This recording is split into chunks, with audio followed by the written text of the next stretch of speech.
Hello, Slicey Dicers. This is Brian with another knife review for you. Today we have the BlackFox Bean Gen 2. This is a Serge Pachenko design. Very, very cool little knife, and one that is extremely popular right now. Remember how last year the Pilar came out, and it was a cheap, small little knife, and you could hardly ever get them, yet they came and they went as quick as they came in, and they were kind of hard to track down. That's kind of what this knife is becoming. They are still available a few places as I'm doing this, but they come and go quick. They had some at Blade Show I heard about, and a whole lot of people snapped them up, and they were gone really fast.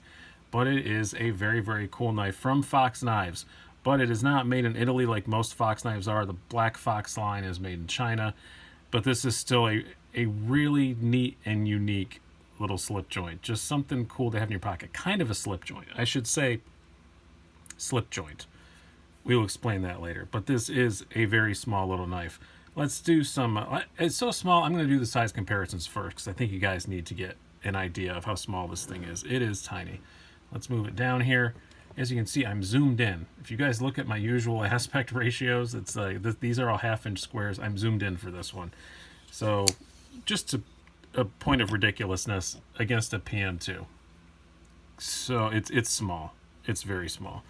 Let's compare it to kind of a, this is an average size Swiss Army knife. This is the waiter model, or as I refer to it as the alcoholic, because it has a bottle opener and a corkscrew. It's even significantly smaller than that.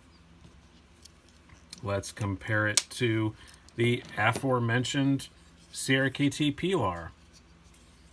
If I can get it open here, there we go. I fumbled it for a second. It's even smaller than a Pilar, which is also considered to be a pretty small knife. Going back to some slip joints, let's compare it to the Cold Steel Lucky one. Is it about that size? Also a pretty small little slip joint. No, the Lucky one's quite a bit longer.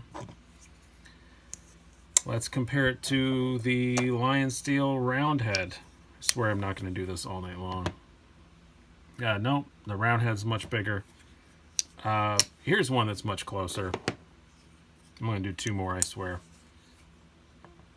Your Spyderco Rody. It's pretty similar to that. It's pretty similar in overall length to like a Rody, so it is a little bitty knife. And lastly, one that I know a lot of us have, your Kershaw Shuffle. I think this is the Shuffle 2, actually, but a lot of us got these laying around in a drawer somewhere.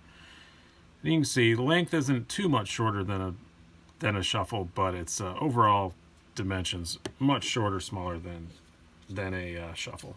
Okay, let's read some of those dimensions to you. Again, these are half-inch squares. You have just over 5 inches, about 5.1 inches, blade length of about 2.1 inches. You have a blade thickness of 0.12 inches, and you have a handle thickness of just 0.35 inches, and a weight of right around 2 ounces for this wood version. It does come in other versions. We'll get to that in a moment. But for this version with the zebra wood handles, about just as near as not to matter, 2 ounces, let's just call it. Thickness behind the edge, about 29-30 thousandths. Not too terribly thin behind the edge by any means.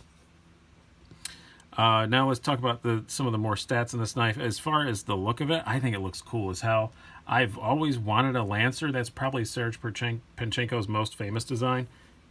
The Boker Lancer, they've sold a whole ton of those, and it's a really cool design, and it kind of just looks like a blown up version of this.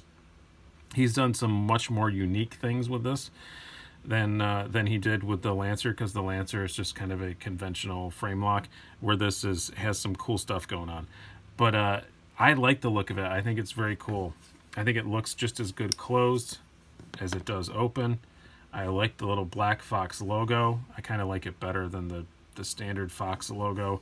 I think it looks neat, and I like how they just chose to put because the blade's so small, they wrote all the model number and the steel 440C, as you can see on here. I just think it's neat, and the fit and finish for 35 bucks, pretty damn good, I have to say. There are some edges I wish were beveled a bit more, maybe around up here and stuff, on the handle. I wish it was beveled just a bit more, but not a lot. They kind of billboarded the clip a little bit, which is slightly annoying, but spoiler alert, we'll get to in a minute. I put the clip back on to do this review. I don't carry this thing with a clip on at all. It's so small. It doesn't even need it. I do like the Serge Pachenko logo they have on here. I think that's pretty neat. This is all nicely finished. The stainless on this side. The wood looks great. It's just a really slick, sleek, very classy looking little tiny knife. I do really, really like that about it. The blade, I said it's 440C, which is perfectly fine for in this ultra modern slip joint category for a knife this size. 440C is completely, totally acceptable. It's $35, and you're not going to be doing heavy duty stuff with it. This isn't a knife you're going to be sharpening a whole ton. And 440C is super easy to sharpen, but it doesn't hold an edge as well as some of the higher end stuff, but it's fine on a knife like this. It's absolutely fine. It is a bit thick behind the edge. It's not a supreme slicer, but it's not a knife you're going to want to do a whole lot of really heavy duty slicing with anyway. It's small. It's a slip joint. It's not the knife that's going to be doing that kind of stuff. It does have this modified sheep's foot blade shape to it, which I do like. Okay, it is fairly useful. The blade on it is perfectly fine for what it is. That's what I'm saying. It doesn't blow me away. I'm not like, oh my god, this is the most amazing little slicer to put in your pocket. I'm not going to say that, but it's perfectly fine for what it is. Ergonomics, I mean, it's tiny. It's not awesome. I mean, you're not going to get a 4-finger grip on this, and if you think you are, I think you're stupid when you ordered it anyway. If you took one look at the stats, it's definitely a 3-finger knife, but it works okay. Your front finger rests right here where the slip joint, where it would close, and so you can stop it, which may be important. We'll get to that in a moment. There's no real hot spots. You can't really feel that pocket clip because your hand's wrapped around it so much. That's not why it took it off, but ergonomics are pretty good for a knife this size. I do, again, wish this was chamfered a little bit up here. That would make the ergonomics a bit better because you are going to have your finger resting somewhere up around here when you're using it. You're not going to want to choke up and do stuff like this because you can close it pretty easy, so you don't want that. But ergonomics are perfectly fine for the size that it is. It's not mind-blowingly great, but it's perfectly fine. As far as the carry goes, yeah, like I said, this clip, not only does it stick way, way up for a knife this size, I mean, you're going to have that much of it sticking out of your pocket. This knife is just so small, it just doesn't need it. I think they just threw it on there just to have it on there. I would venture a bet that most people who buy this knife are not going to carry it with that clip. And I don't. I carried it with the clip for about 2 hours, and then I thought, this is silly. And I just took it off and just let it drop in the bottom of my pocket, and it works awesome at that. It is thin, it is very light. If you just take that clip off and you not only lose, I don't know, what, 1/10 of an ounce of weight or something like that, it's just, this clip is just kind of ornamental, really. Much like I complain about with the Cold Steel Lucky one. I don't even know why it's got it. I feel much the same way about this. I just don't know why it even bothers to have a pocket clip on it. Deployment, it's a one-hand open slip joint, which you guys know I love those, and it opens awesome. It really does. It opens great. It's super easy to open one-handed, and for a knife this size, that is a challenge design-wise, to get a knife this size that you can get a hold of it and open it. And you can see it uses this little stud as a stop on this side, which I think is cool. It's not on the other side. It's not a thumb stud deployment. It's got a hole instead of the stud. This is just the stop, and it works great. And it does not work on a conventional back spring like a lot of slip joints do, like 90% of slip joints do. It is, if I took this apart again, it is on, it has two detent holes on the blade, and this little part here has a detent ball in it. It's just a double detent slip joint. It runs on bearings, which, holy crap, I didn't expect that when I took it apart. This is a completely serviceable, tear-apartable slip joint, which is really nice. But it's on bearings. That was surprising and confusing. I don't really know why they did that. It would have been fine on bronze bushings or something, because this isn't like a knife you can really flick open.